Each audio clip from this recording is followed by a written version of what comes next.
السلام علیکم یا عباد اللہ۔ تمام تر تعریفیں اس خدائے بزرگ و برتر کے لیے ہیں کہ جس نے اس کائنات کو محبت محمد و آل محمد میں خلق کیا، اور محبت محمد و آل محمد کے صدقے میں اس کائنات کو پال رہا ہے۔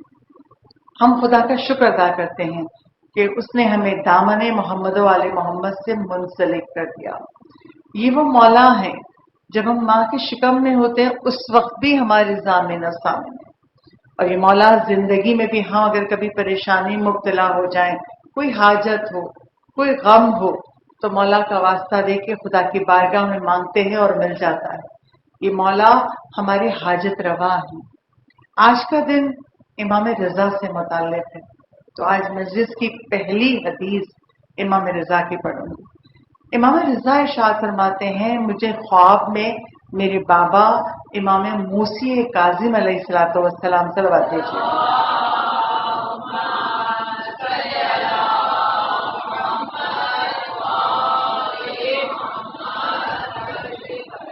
امام رضا کہتے ہیں مجھے خواب میں میرے بابا نظر آئے اور میرے بابا نے کہا، جب مصیبتیں ہر طرف سے گھیر لیں تو کثرت سے پڑھا کرو یا رؤوف یا رحیم۔ یہ دو نام اللہ کے ہیں، رؤوف بھی اللہ کا نام ہے اور رحیم بھی اللہ کا نام ہے۔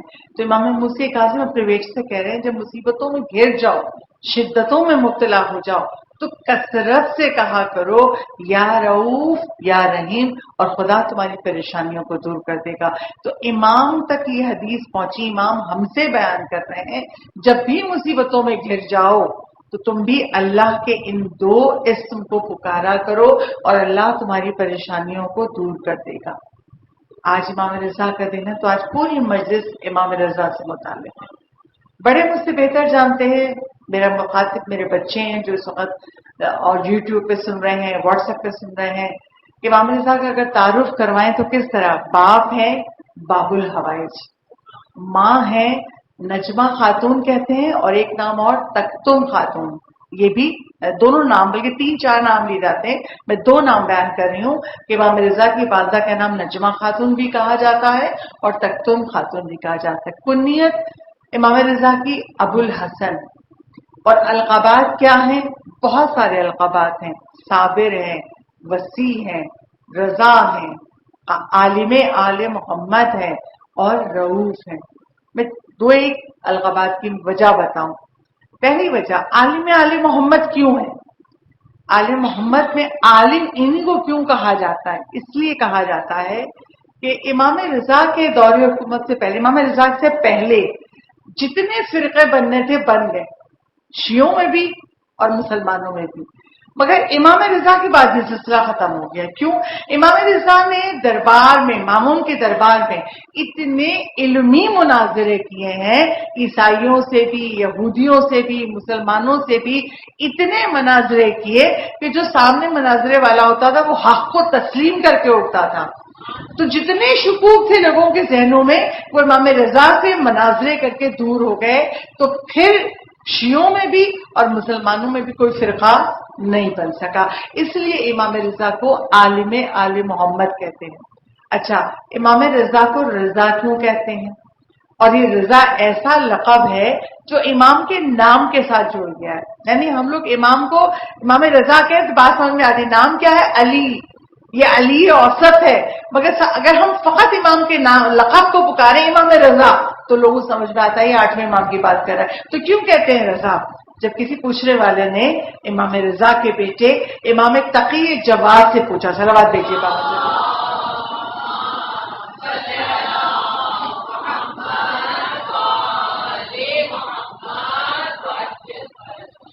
پوچھا امام جواد سے آپ کے بابا کو رضا کیوں کہتے ہیں؟ یہ لقب بہت مشہور ہوا۔ امام تقی کہتے ہیں اس لیے کہ یہ لقب اللہ نے ان کے لیے موسوم کیا تھا، اور اللہ نے اس لیے موسوم کیا کہ جس طرح میرے بابا کی امامت پر ان کے شیعہ، ان کے محب متفق تھے. ایسے ہی بابا کی ولایت پر، ولی عہدی پر بھی ان کے دشمن بھی متفق ہو گئے تھے. تو یہ آل محمد صفِ امامت میں فقط امام رضا ہیں کہ امام رضا کی امامت پر، ولی عہدی پہ دوست دشمن سب متفق ہو گئے تھے. اس لیے اللہ نے ان کا نام رکھا رضا، ان سے سب راضی ہو گئے تھے، اس لیے امام رضا کو یہ لقب ملا رضا. اچھا، امام کا ایک لقب اور ہے جو میں نے ابھی مجلس کے شروع میں حدیث پڑھی، رؤوف اللہ کا اسم ہے اور رؤوف امام رضا کا لقب بھی ہے. اچھا، رؤوف کے معنی کیا ہے؟ بے حد شفیق و مہربان. امام رضا کو یہ لقب کیوں ملا؟ تفسیر المیزان لکھنے والے علامہ محمد حسین طباطبائی وہ بیان کرتے ہیں کہ امام رضا کو رؤوف لقب اس لیے ملا کہ امام رضا اپنے زائروں پر بہت مہربان. امام رضا اپنے زائروں پہ بہت مہربان ہے، اس لیے ان کو لقب ملا رؤوف. اچھا، کتنے مہربان ہیں؟ روایتوں میں ایک روایت ملتی ہے کہ شیخ بہائی ہماری شیعت کے بہت بڑے عالم، اور شیخ بہائی اتنے بڑے عالم ہیں کہ یہ فقیہ بھی تھے، مرجع بھی تھے، جیولوجسٹ بھی تھے، آرکیٹیکچر بھی تھے، عملیات کے ماہر بھی تھے، فلسفے کو بھی جانتے تھے، فلسفے کے ماہر بھی تھے، بہت سے علوم میں ماہر تھے. ایک مرتبہ شیخ بہائی کے دل میں بات آئی، امام رضا کے روضے پہ سب چلے آتے، اس میں گنہگار بھی ہیں، اس میں نیک بھی ہیں، تو اگر کوئی گنہگار ہے تو اس کی روح بھی نجس ہے، تو کیوں میرے امام کی قبر کے قریب کوئی نجس آدمی جائے؟ اب ذہن میں خیال آیا، کیوں کوئی نجس، کوئی گنہگار میرے امام کے قریب جائے؟ انہوں نے، چونکہ عملیات میں بہت ماہر تھے، انہوں نے ایک تعویذ لکھا، اور تعویذ لکھ کے امام رضا کی جہاں قبر ہے، جو پہلا حائر ہے ان کا، اس کے دروازے کی چوکھٹ کے اوپر وہ تعویذ لگا دیا. اس کا اثر کیا ہوگا؟ نیک تو گزر جائے گا اس تعویذ سے، گناہگار نہیں گزر پائے گا. اب اگلا دن آیا، تعویذ انہوں نے چوکھٹ کے اوپر، لکڑی کے جو چوکھٹ تھا اس کے اوپر رکھ دیا تھا. اگلا دن آیا، گناہگار داخل ہی نہیں ہونے پا رہے، باہر کھڑے رو رہے ہیں، اور جو نیک ہیں وہ گھس جاتے ہیں. اب جو باہر کھڑے چیخ کر رہے، امام رضا ہم کیسے آپ تک پہنچے، کیسے آپ سے حاجت کہیں؟ جب یہ پورا دن یہ منظر رہا، رات کو خواب میں شیخ بہائی کے امام رضا ہے. کہا شیخ بہائی یہ کیا کیا؟ مولا میں نہیں چاہتا جو گناہوں سے آلودہ لوگ ہیں وہ آپ کے حرم میں آئے، آپ کے حرم کی توہین ہے. کہا شیخ بہائی اگر یہ گناہگار میرے پاس نہیں آئے گا تو کہاں جائے گا؟ یہ مجھے اپنا وسیلہ سمجھ کے آتا ہے، یہ میری بارگاہ میں میرے وسیلے سے خدا سے مغفرت طلب کرتا ہے. جاؤ اس تعویذ کو نکالو، اور صرف تعویذ کو نہیں نکالنا، اس دروازے کی چوکھٹ کو بھی نکال کے جلا دینا. جیسے ہی امام رضا نے حکم دیا، اگلے دن وہ تعویذ نکلا، وہ چوکھٹ کو نکال کے جلایا گیا، اور پھر امام کے سارے زائر، نیک ہو یا گناہگار ہو، جو بھی آتا تھا امام کی قبر سے متصل ہوتا تھا اور امام کے فیض سے برکات کو حاصل کرتا تھا. صلوات بھیجیے بابا سے.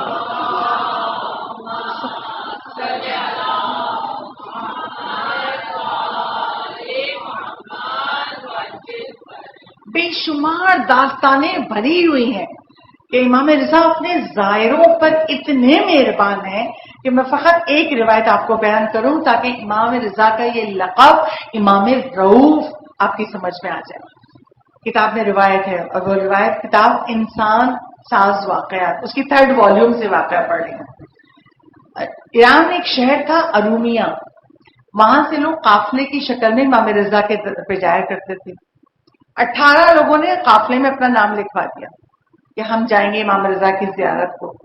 استاد حسین انصاریان، یہ نام بہت آپ جانتے ہوں گے، قم میں ان کا کتب خانہ ہے، اور اردو میں جو کتابیں ٹرانسلیٹ ہو کے وہاں سے آتی ہیں وہیں سے آتی ہیں. حسین انصاریان کہتے ہیں ایک دن میں قم میں شیخ رضا بہاؤدینی کی جماعت پڑھ رہا تھا، وہ آگے پیش امام تھے، میں نماز جماعت پڑھ رہا تھا. جب نماز جماعت ختم ہو گئی تو میں شیخ رضا بہاؤدینی کے پاس گیا، کہا مجھے کچھ جملے عنایت کیجیے، میری نصیحت ہو جائے. مولا یعنی آپ عالم ہیں بڑے، آپ مجھے کوئی مولا کا جملہ بتائیے تاکہ مجھے نصیحت ہو جائے. ہم لوگ چاہتے ہیں ظاہر کبھی کسی عالم کے پاس جائیں تو یہ بولتے ہیں نا ہمیں کچھ نصیحت کر دیجیے. انہوں نے بھی کہا، شیخ رضا بہاؤدینی کہتے ہیں اللہ پہ بھروسہ رکھا کرو، اور اللہ اپنے بندوں کی ہدایت کبھی منقطع نہیں کرتا. جب اللہ پہ بھروسہ رکھو گے اور اس کو وسیلہ بناؤ گے، یقین مانو خدا تمہیں کبھی محروم نہیں کرے گا۔ اچھا، پھر اپنی وہ اس بات کی وضاحت کے لیے ایک واقعہ سنانے لگے۔ شہر ارومیہ میں 18 لوگوں نے نام لکھوا دیا کہ ہم قافلے میں جائیں گے، طے ہو گیا دن کہ ہم ہفتے کو نکلیں گے۔ ابھی بدھ کا دن آیا، بدھ کے بعد جمعرات ہے، جمعہ ہے، پھر ہفتہ ہے۔ بدھ کا دن آیا، قافلہ سالار رات کو سویا، اس نے خواب میں دیکھا امام رضا ہے، اور امام رضا آ کے کہہ رہے ہیں تمہارے علاقے میں ایک بہت بدنام شخص ہے، ابراہیم نام ہے اس کا، اور وہ سب کی جیبیں کاٹتا ہے، گناہ کرتا ہے، ہر گناہ میں ملوث ہے۔ اس ابراہیم جیب کترے کو بھی اپنے قافلے میں لے آنا۔ آنکھ کھلی، اب سوچ رہے ہیں جو ہمارے علاقے کا بدترین آدمی ہے، جسے مومن بات کرنا پسند نہیں کرتے، امام رضا کیسے کہہ سکتے ہیں کہ میرے پاک حرم میں اس کو لے آؤ؟ انہوں نے سوچا میں نے غلط خواب دیکھا ہے، بھول گئے۔ اگلی رات پھر سوئے، جمعرات کی رات، پھر خواب میں دیکھا امام رضا ہیں اور کہتے ہیں اپنے قافلے میں اس کا نام بھی لکھ لو، اس کو بھی لے کے آنا۔ اب پھر صبح اٹھے، پھر پریشان، یہ اس گناہ گار کو امام رضا کیوں کہہ رہے ہیں؟ تیسرا دن آیا، جب تیسرے دن بھی خواب میں دیکھو تو امام رضا کہتے ہیں تم کچھ کرتے کیوں نہیں ہو، اس کا نام کیوں نہیں لکھتے ہو، اس کو بھی اس قافلے میں ساتھ لے کے آنا۔ اب جب امام کا لہجہ بدلا، امام نے ذرا غصے سے کہا، تو اب یہ صبح اٹھے اور جہاں پہ جو علاقے کے جو برے لوگ بیٹھا کرتے تھے، سگریٹ پی رہے ہیں، کچھ نہ کچھ باتیں کر رہے ہیں، غیبت کر رہے ہیں، نماز روزے سے کوئی تعلق نہیں ہے، اس علاقے میں گئے اور جب دیکھا تو برے لوگوں میں وہ ابراہیم جیب کترا بھی بیٹھا ہوا تھا۔ اس سے کہا میں تمہیں اپنے ساتھ امام رضا کے حرم لے جانا چاہتا ہوں۔ اس نے شکل دیکھی، کہا میرے پاس پیسے نہیں ہیں، اور مجھ جیسا گندا آدمی امام رضا کے حرم میں جا کے کیا کرے گا؟ جانتا ہے میں گنہگار ہوں۔ کہا مجھ جیسا گندا آدمی امام رضا کے حرم جا کے کیا کرے گا، اور میرے پاس کوئی پیسے نہیں۔ کہا تم پیسے مت دینا، میں تم سے کرایہ نہیں مانگ رہا، مگر تم میرے ساتھ امام رضا کے حرم چلو۔ جب انہوں نے بہت اصرار کیا تو وہ راضی ہو گیا۔ کہا کب جاؤ گے؟ کہا اتوار کی صبح۔ اتوار کی صبح پورا قافلہ، ابراہیم جیب کترا بھی بس میں بیٹھا۔ اچھا اس زمانے میں یہ کوئی پرانا واقعہ، تقریباً کوئی 50 سال سے زیادہ ہو گئے ہیں، کتابوں میں لکھا ہوا ہے۔ یہ اس زمانے کا واقعہ جب گاڑیاں نہیں چلی تھی، اور گاڑی بسز نہیں ہوتی تھی بلکہ ایک ٹرک جیسا ہوتا تھا، اسی پہ سامان لادا اور اسی پہ ظاہر بیٹھ گئے۔ اچھا پورا قافلہ چلا، وہ بھی بیٹھ گیا۔ جب ایک ایسے علاقے، رات کا وقت ہوا، ایک ایسے علاقے سے گزرے جہاں کے ڈاکو ظاہروں کو لوٹ لیا کرتے تھے۔ جب وہ علاقہ آیا، وہ ڈاکو بس کے سامنے پتھر رکھ کے کھڑے ہو گئے، اب بس کو تو روکنا ہے، جب رکاوٹ کھڑی کر دی تو بس کیسے گزرے گی؟ جیسے ہی بس کو روکا، ایک ڈاکو بس کے اندر داخل ہوا اور کہا خاموشی سے جس کے پاس جتنے پیسے ہیں ہمارے حوالے کر دو، تو میں تمہیں کچھ نہیں کہوں گا، اور اگر کسی نے ذرا سا پس و پیش کیا مار دوں گا گولی۔ اب لوگ اپنی جان بچانے کے جس کے پاس جتنا تھا، ڈرائیور سے بھی لے لیا، اس ابراہیم جیب کترے سے بھی لے لیا۔ اس ابراہیم کی جیب میں 30 درہم، 30 ریال تھے، اور 30 ریال ایک بوڑھی عورت کی جیب کاٹی، وہ اس کے پاس پڑ، سب پیسے لے کے، اور وہ بس سے اتر گئے۔ بس چلنے لگی، ایک جگہ بس رکی، چائے کا وقت تھا، صبح ہونے لگی تھی۔ اور جب لوگ اترے تو ایک دوسرے سے کہہ دیکھو میرے اتنے پیسے ختم ہو گئے، میرے اتنے، مگر ڈرائیور رو رہا تھا۔ کہا تم کیوں رو رہے ہو؟ کہا میں اس لیے پریشان ہوں کہ اسی پیسے سے گاڑی میں پیٹرول ڈلوانا تھا، اب یہ گاڑی حرم تک نہیں جا سکے گی، راستے میں خراب ہو جائے گی، پیسے ہیں نہیں، آپ لوگوں کے پاس بھی پیسے نہیں ہیں، یہ گاڑی میں پیٹرول کیسے چلے گا، گاڑی کیسے چلے گی؟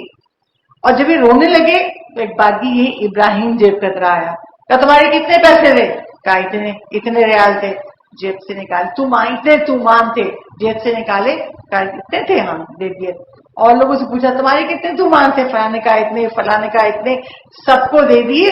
آخر میں 30 تومان بچے، کا یہ میری رقم ہے جو میں رکھ رہا ہوں۔ تو لوگوں نے تمہارے پاس کیسے آ گئے؟ وہ تو ڈاکو چھین کے فرار ہوتے۔ کہا کہ وہ ڈاکو چھین کے پیسے بس سے اترنے لگا، میں نے وہ پیسے اس کی جیب سے نکال دیے اور وہ میرے پاس آ گئے۔ میں تم لوگ جیسے ہی سنا وہ قافلہ سالار رونے لگا۔ کہا آپ کیوں رو رہے ہیں؟ کہا میری سمجھ میں اب آیا کہ امام رضا تمہیں کیوں کہہ رہے تھے کہ ابراہیم جیب کترے کو ساتھ لے کے آنا۔ مولا یہ چاہتے تھے کہ ہماری امانتیں ہمیں مل جائیں، تمہارے وسیلے سے مولا نے ہم کو تکلیف سے بچا لیا۔ جب یہ رونے لگا قافلہ سالار تو ابراہیم جیب کترا، اس کی عجب حالت ہوئی، کانپنے لگا. کہا امام رضا نے کہا تھا مجھے لے کے آؤ. کہا ہاں امام رضا نے کہا تھا. یہ کہتے ہوئے جب جیسے ہی داخل ہوئے مشہد میں، جیسے ہی امام رضا کا گنبد نظر آیا، اس نے کہا بس کو روک دو. وہاں اترا اور کہا گلے میں زنجیر ڈال کے مجھے کھینچتے ہوئے لے چلو. میرے امام رضا نے مجھے یاد کیا. امام رضا کے حرم میں داخل ہوا، آنسوؤں سے روتا ہوا، یا امام رضا مجھے معاف کر دے، آپ مجھ پر رحم کرم کر رہے ہیں، آپ مجھے بلا رہے ہیں. اس نے وہ 30 ریال جو چوری کی تھے امام کی زری میں ڈالے اور امام سے شفاعت طلب کرنے لگا. سارا قافلہ تو پلٹ آیا، مگر وہ ابراہیم جب کثر جو اب تائب ہو گیا تھا، توبہ کر چکا تھا، وہ وہی امام رضا کے حرم میں رہ گیا. صلوات بھیجی بابا سے.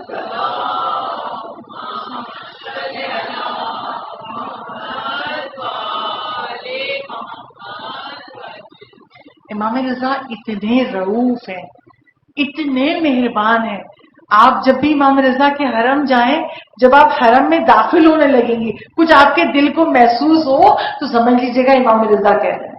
امام رضا اتنے مہربان. ایک عالم امام رضا کے حرم میں زیارت کو آئے، اور جب وہ جانے لگے تو اس مقام سے گزرے جہاں پہ امام رضا کا دسترخوان ہوتا ہے.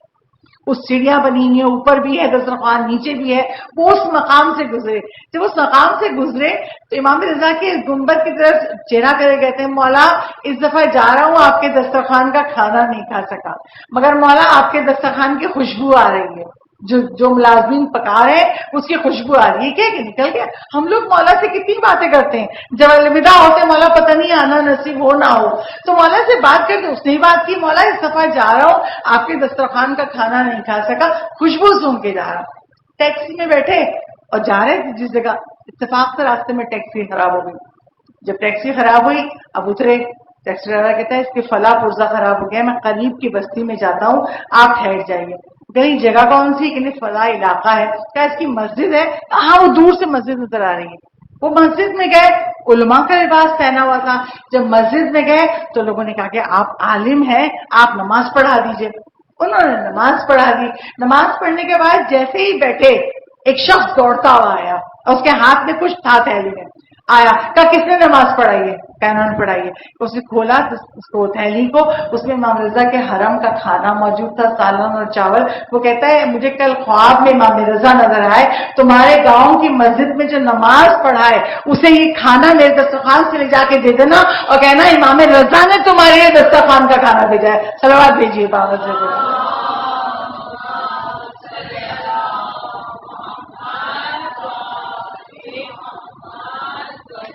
تو امام رضا امام رؤوف ہے. جتنی محبت کی جائے ہم حق ادا کر ہی نہیں سکتے امام رضا کا. آج امام رضا کا دن ہے. امام رضا کی ایک حدیث آپ تک پہنچا دوں. اللہ کرے ہم سب اس پر عمل کریں تاکہ ہم میدان قیامت میں امام رضا سے کہہ سکیں یا امام رؤوف آپ کی مجلس میں آپ کی حدیث سنی تھی، مولا اس پر عمل کیا، جزا میں جنت بھیج دیجیے. امام رضا کی حدیث کتاب جلوہ نور.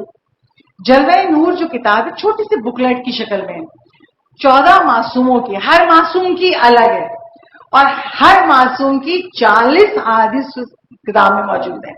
جو امام رضا کی کتاب ہے اس میں بھی 40 احادیث ہیں. اسی کتاب سے حدیث نمبر 22 میں آپ کے سامنے پیش کر رہی ہوں. آپ جا کے کتاب کھول کے چیک کر سکتے ہیں. اس کتاب میں امام ضامن و سامن امام رضا علیہ الصلوۃ والسلام صلی اللہ علیہ وسلم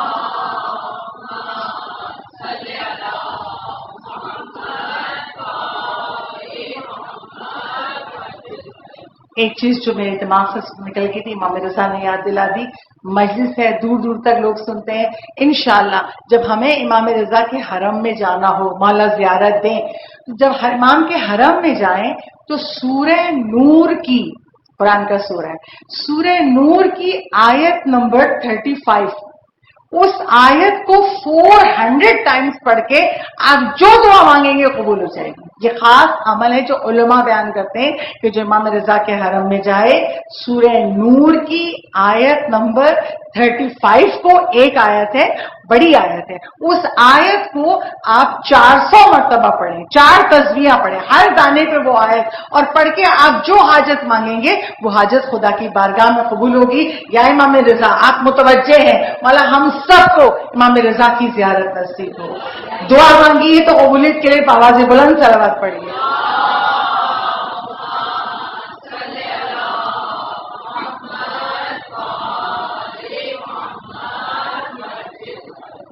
اچھا جو حدیث میں اب پڑھ رہی ہوں، جب میں لکھ رہی تھی نا مجلس، تو میں نے مولا سے دعا کی تھی، مولا میرے الفاظ ٹوٹے پھوٹے ہیں، میری مدد کیجیے گا کہ میں آپ کی اس حدیث کا پیغام لوگوں تک پہنچا سکوں۔ یہ حدیث آپ نے اب تک نہیں سنی ہوگی، اس لیے میں نے کتاب کا حوالہ بھی دے دیا، جلوہ نور کی حدیث نمبر 22۔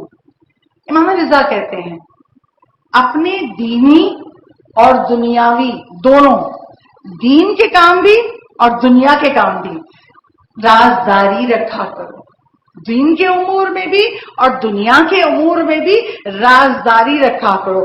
جیسے اپنے راز دشمن سے چھپاتے ہو، ایسے ہی اپنے دوست، تمہارا دوست بھی اس بات سے واقف نہ ہونے پائے۔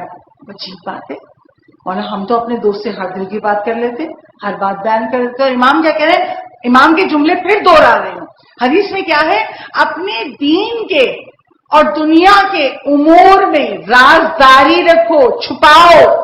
جس بات کو تم اپنے دشمن سے چھپاتے ہو، اس کو اپنے دوست سے بھی پوشیدہ رکھو۔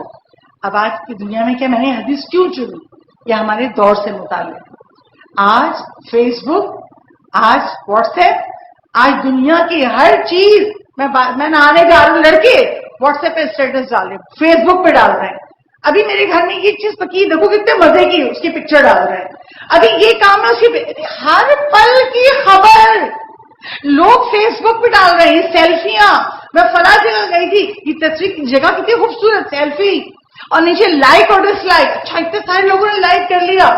یہ ہم کس شہر میں مبتلا ہیں؟ امام رضا کہہ رہے ہیں اپنے دنیا کے کاموں کو بھی اور اپنے دین کے کاموں کو بھی چھپاؤ۔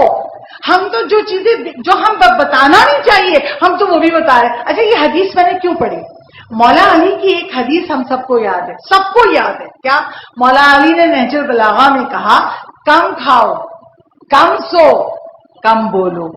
جب ہم نے مولا علی کی یہ حدیث سنی تو ہم نے سوچا مولا ہم تو کوئی غلط بات بولتے ہی نہیں، مولا ہم تو غیبت بھی نہیں کرتے، مولا ہم تو کوئی بیکار بات بولتے ہی نہیں، جو بول جاتے ہیں علی مرتضیٰ کی حدیث علی رضا سے سیکھیے، کیا چھپانا ہے، کیا نہیں بولنا ہے۔ امام رضا کہتے ہیں دنیا کے امور بھی اور دین کے امور بھی لوگوں سے چھپاؤ۔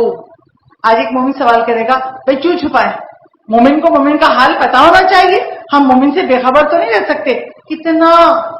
کتنا ایک مومن دوسرے مومن سے کتنا باخبر ہو، اتنا باخبر ہو کہ آپ کو یہ پتا ہو کہ وہ مومن خیریت سے ہے، اگر وہ کسی پریشانی میں ہے تو ہم اسی پریشانی دور کرنے کی کوشش کریں، بس یہ نہیں کہ پڑوس میں فلاں گھر میں آج کل بہت سارے لوگ آئے تھے، 3-4 گاڑیاں آئی ہیں، اب ان کے گھر میں جوان بچے، ہم نے خود سے دل میں سوچ لیا یقیناً کسی کی بچی کے رشتے کے لیے آئے ہوں، اب کھوج میں لگے۔ اگر یہ ہمیں بتا دیتے تو کیا ہم کسی سے کہہ دیتے؟ یہ عورتوں کی فطرت۔ اور اگر ہمیں پتہ چل جائے ہمارے فلاں جاننے والے آئے تھے تو ہم کیا کریں گے؟ سب سے پہلا کام اپنے گھر کے کام نپٹا کے ان کے گھر گئے، پھر آپ کے بہت سے لوگ آئے تھے، ہمیں پتا ہے آپ کی بیٹی کا رشتہ فلاں سے ہو رہا ہے، یہ ہماری فطرت ہے۔ اگر انہوں نے ہم سے چھپانا چاہا تو ہم پہ کیا استاد پڑی تھی کہ ہم نے واجب سمجھ کے جا کے ان کو بتا دیا فلاں کو ہم جانتے ہیں۔ یہ وہ بیکار باتیں ہیں جو ہم اور آپ زندگی میں کرتے ہیں، اور جو کارآمد باتیں، آج ایک سپارہ پڑھ کے مرحومین کو ہدیہ کر دیں، آج یہ سفر کا مہینہ ہے، امام کا چہلم ہے، آج ایک قرآن پڑھ کے امام کو ہدیہ کر دیں، اگر ہم روز پڑھنا شروع کریں، ہمارا ذہن یہاں اس طرف کیوں نہیں جاتا؟ اس لیے کہ ہم فیس بک پہ اور واٹس ایپ پہ وہ باتیں بیان کر رہے ہیں جو نہیں کرنی چاہیے۔ آج ایک ماں، میں نے بہت سی ماؤں کو دیکھا، بچی ہے 4-5 سال کی، بہت خوبصورت ہے، بہت کیوٹ ہے، اسے اچھے سے کپڑے پہنے تھے، کپڑے سلیو لیس ہیں، سنو بچی ہے، پردہ واجب نہیں ہوا، سر پہ اس کے پھولوں کا بینڈ لگا ہوا اور پیاری لگ رہی ہے، اس کی تصویر کھینچی، ٹھیک ہے آپ کو بہت اچھی لگ رہی ہے، آپ تصویر کو پورٹریٹ بنا کے اسے کمرے میں لگا دیجیے، اس کے بیڈ روم میں نہیں، آپ نے وہ تصویر فوراً فیس بک پہ ڈالی، اور بچے نے کہا امی اتنے سارے لوگوں نے لائک کیا ہوا ہے مجھ کو۔ اب آپ اگر چاہیں کہ وہ بچی 9 سال کی عمر میں پردہ کرنے لگے، کرے گی؟ نہیں کرے گی۔ قصور ہمارا، ہم نے جس کو اتنا ایکسپوز کر دیا، اس کے بعد تو وہی چاہیے کہ ہماری ہر پکچر لگے فیس بک پہ، اس پہ بہت سارے لائکس آئے، یہ ہماری فطرت ہے۔ اچھا کیوں امام رضا نے کیوں کہا کہ اپنے دنیا اور دین کے امور کو رازداری برتو، نہ دوست کو بتاؤ نہ دشمن کو بتاؤ؟ کیوں؟ امام کی حدیث کو امام کے جملوں میں سمجھیے. امام محمد باقر علیہ الصلوۃ والسلام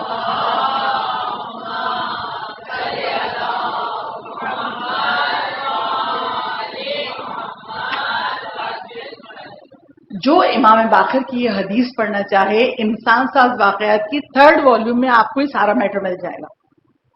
5ویں امام ارشاد فرماتے ہیں الابقاء علی العمل اشد من العمل. مولا کہتے ہیں عمل سے زیادہ عمل کی حفاظت کرنا شدید تر ہے. عمل تو نیکی تو آپ نے کر لی, اللہ نے آپ کو توفیق دی, مگر اس نیکی کی حفاظت کرنا مولا کہتے ہیں شدید تر ہے. جب مولا نے یہ جملہ بیان کیا تو راوی کہتا ہے میں نے مولا سے پوچھا مولا عمل کی حفاظت کیسے کریں؟ مولا کہتے ہیں سنو, اگر اللہ نے تمہیں توفیق دے دی, تم نے کسی مومن کی مدد کر دی. مولا کا جملہ کیا ہے کتاب کے اندر؟ اگر تم نے کسی مومن کے ساتھ انفاق کیا. انفاق اردو میں کیا مطلب ہے؟ آپ نے پیسے سے کسی کی مدد کی, کسی کے گھر راشن ڈلوا دیا, کسی کی بیٹی کا جہیز دے دیا, کوئی کمپیوٹر کا طالب علم کا پیسے نہیں, اس کی فیس دے دی, کوئی بھی پیسے سے کام کیا. جب آپ نے کیا تو کسی نے دیکھا نہیں تھا, اللہ نے وہ عمل لکھوا دیا کہ اس نے یہ نیکی کی مگر یہ نیکی چھپی ہوئی ہے. 5ویں امام کہہ رہے ہیں لکھوا دیا. اب اس نے اپنی اس نیکی کو کسی سے کہا, اپنی اولاد سے کہا میں نے فلاں کا یہ کام کر دیا. جیسے ہی اس نے کہا, امام باقر کہتے ہیں وہ جس نیکی کے آگے اللہ نے لکھا تھا چھپی ہوئی ہے, اب وہ چھپی ہوئی لفظ مخفی لفظ مٹا دیا اور لکھا یہ نیکی آشکار ہے. ابھی ایک ہی کو بتایا, اپنی اولاد کو ہی بتایا, مگر وہاں پہ لکھ دیا گیا کہ اس نے یہ نیکی کر کے آشکار کر دی, بتا دیا کسی کو. اب امام باقر کہتے ہیں اگر اس نے کسی اور کو بتا دیا, ایک اور فرد کو بتا دیا, جیسے ہی اس نے کسی اور فرد کو بتایا خدا حکم دیتا ہے اس کی نیکی کو مٹا دو اور یہاں لکھ دو ریاکار. اس نے دنیا کے لیے نیکی کی تھی, میرے لیے نہیں کی تھی. ہم کتنی نیکیاں کرتے ہیں, اسپیشلی میں خواتین کی بات کروں کہ خواتین کسی نہ کسی کی مدد ہے, کسی کی تیمارداری ہے, کسی کی عیادت ہے, کسی کو نماز شب میں یاد کرنا ہے, بہت نیکیاں کرتے ہیں, مگر کرتے کیا ہیں؟ نیکیاں کر کے لوگوں کو بتا دیتے ہیں. اور امام باقر کیا کہہ رہے ہیں جیسے ہی دوسرے فرد کو بتایا, دوسرے فرد کو اس جگہ مٹا کے اس نیکی کو حذف کر دیا جاتا ہے اور ریاکار لکھ دیا جاتا ہے. ہم سب کے ایکسپیرینس میں ہے, بہت سارے لوگ کہتے ہیں, مجھ سے بھی کہتے ہیں, آپ سے بھی کہتا ہوں کہ بھئی تم نماز شب کی دعاؤں میں یاد رہتی ہو, بھولنا بھی چاہیں تو تمہارا نام آ جاتا ہے. اب اگر وہ چاہتی کہنا تو خاتون یہ بھی کہہ سکتی تھی میری دعا میں تمہارا نام شامل ہے. بات سمجھ میں آتی, مجھے میری دعا میں یاد رکھتی ہے. نہیں, میں تمہیں نماز شب کی دعا میں نہیں بھولتی. کیا ہوا؟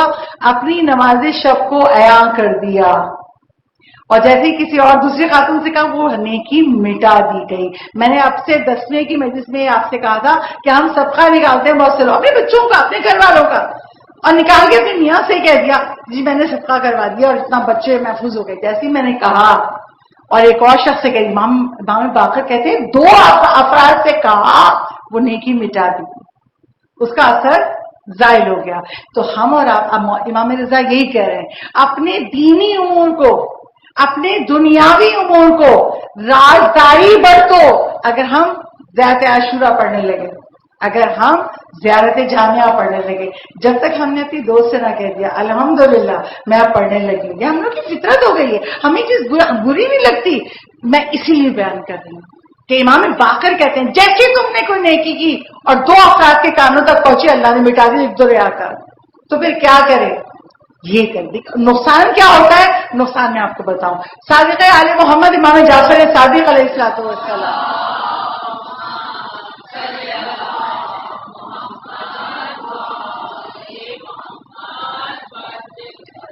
چھٹے امام بیٹھے ہوئے تو صحابی بیٹھے تھے. امام ایک حدیث بیان کرتے ہیں, کہتے تو مومن کی مدد کرنا افضل ہے حج سے, حج سے, حج سے. 3 مرتبہ حج کا. مومن کی مدد کرنا 3 مرتبہ حج کرنے سے افضل ہے. اب سامنے بیٹھے ہوئے شخص سے پوچھا مولا 3 مرتبہ حج کرنے سے افضل ہے, حج کتنی ثقیل عبادت ہے. تو مولانا نے کہا 10 دفعہ مومن کی مدد کرنا افضل ہے حج سے, حج سے, حج 10 مرتبہ حج کا, 10 مرتبہ حج کرنے سے افضل ہے. کب؟ جب ہم 10 افراد سے نہ کہہ دیں, جب ہم دو افراد سے نہ کہتے یہ نیکی ہمارے نامہ اعمال میں قائم رہے. اکثر لوگ آپ سے بھی سوال کرتے ہیں، مجھ سے بھی کرتے ہیں، کبھی مجلس پڑھنے گئی اور کہا نہیں آپ نے مجلس پڑھی اللہ آپ کو، میں نے کہا بس یہ دعا کیجیے اللہ قبول کر لے. کہا کیوں آپ نے اتنے خلوص سے پڑھی تو اللہ تو قبول کرے گا. میں نے کہا نہیں، نیکی کرنا آسان ہے، نیکی قبول کروانا مشکل ہے. میرا جملہ نہیں ہے، پانچویں امام کا جملہ ہے، امام رضا کا جملہ ہے. نیکی قبول کروانا مشکل ہے. ہم نیکی کر کے مٹوا دیتے ہیں اپنی حرکتوں سے. اگر خدا کے لیے کی تو دوسروں کو بتانے کی ضرورت کیا ہے؟ تو کیا گناہ پڑتا ہے؟ اب دیکھیے ایک مومن کی ہم مدد کریں تو 10 حج سے افضل ہے ثواب. مگر اگر ہم کسی کو نہ بتائیں، اگر نہ بتائے تو وہ نیکی کیسے محفوظ ہے؟ شیعت کے بہت بڑے عالم نعمت اللہ جزائری، جب ان کا انتقال ہو گیا، ان کے زمانے میں ایک اور عالم تھے اور وہ بڑے بے چین تھے کہ میرے خواب میں آ جائیں اور میں ان سے پوچھوں انہوں نے مولا کی بہت خدمت کی ہے، مولا نے ان کو کیا عطا کیا. کچھ عرصے بعد 6-7 مہینے کے بعد خواب میں آئے نعمت اللہ جزائری. پہلا سوال خواب نے کیا، آپ کیسے ہیں؟ کہا میں بہت اچھے حال ہوں، بہت خوش ہوں. کہا آپ کے ساتھ آخرت میں کیا ہوا جب ہم نے آپ کو دفنا دیا اور دفنا کے جب ہم چلے گئے تو آپ کے ساتھ کیا ہوا؟ کہا میرے ساتھ ہوا یار جب آپ لوگ دفنا کے چلے گئے تو قبر میں آواز آئی تم نے ایک نیکی کی تھی جو سوائے ہمارے کسی کو پتا نہیں ہے. وہ اس نیکی کا حوالہ دیا کہ اس نیکی کی وجہ سے تم آرام و سکون سے ہو. اور اس کے بعد مجھ سے دوسرا سوال پوچھنے ابھی تک کوئی نہیں آیا، دوسرا سوال پوچھ رہے. تو کہا وہ نیکی کیا تھی؟ کہا میرے علاقے میں ایک شخص غریب تھا اور اس پہ قرضہ تھا، جس نے قرضہ دیا تھا وہ مانگ رہا تھا اور لوگوں کے درمیان اس کو ذلیل کر رہا تھا، تہمتیں لگا رہا تھا، بنتا ہے اس کے پاس پیسے ہیں دیتا نہیں ہے، اس کی عزت کو پامال کر رہا تھا. میں گیا اس شخص کے پاس، کہا کتنا قرضہ ہے؟ کہا اتنا قرضہ ہے. میں نے وہ قرضہ اس کو دے دیا، اس کی جان چھوڑ دو اور یہ قرضہ میں تمہیں عطا کر. جب میں نے اس کا قرضہ ادا کر دیا مومن نجات پا گیا. میں نے کسی سے بھی نہیں کہا، کیوں؟ اللہ کے لیے کیا تھا. اللہ نے اس ایک نیکی کے ثواب میں قبر میں مجھے، برزخ میں مجھے نعمتوں سے نواز دیا اور کوئی ملک مجھ سے زندگی کا دوسرا سوال بھی پوچھنے نہیں آیا. صلوات بھیجی باوا سے.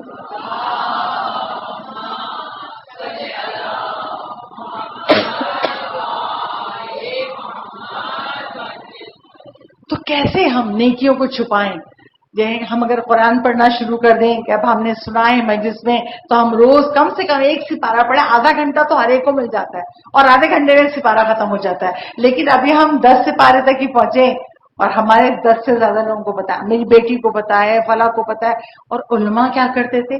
شہید مرتضیٰ مطہری کہتے ہیں جب کبھی ہم چاند کی تاریخیں بھول جائیں، آج 12 ہے کہ آج 13 ہے، آپ ہمیں چاند کی تاریخ پتا نہیں چلے تو ہم کیا کرتے تھے؟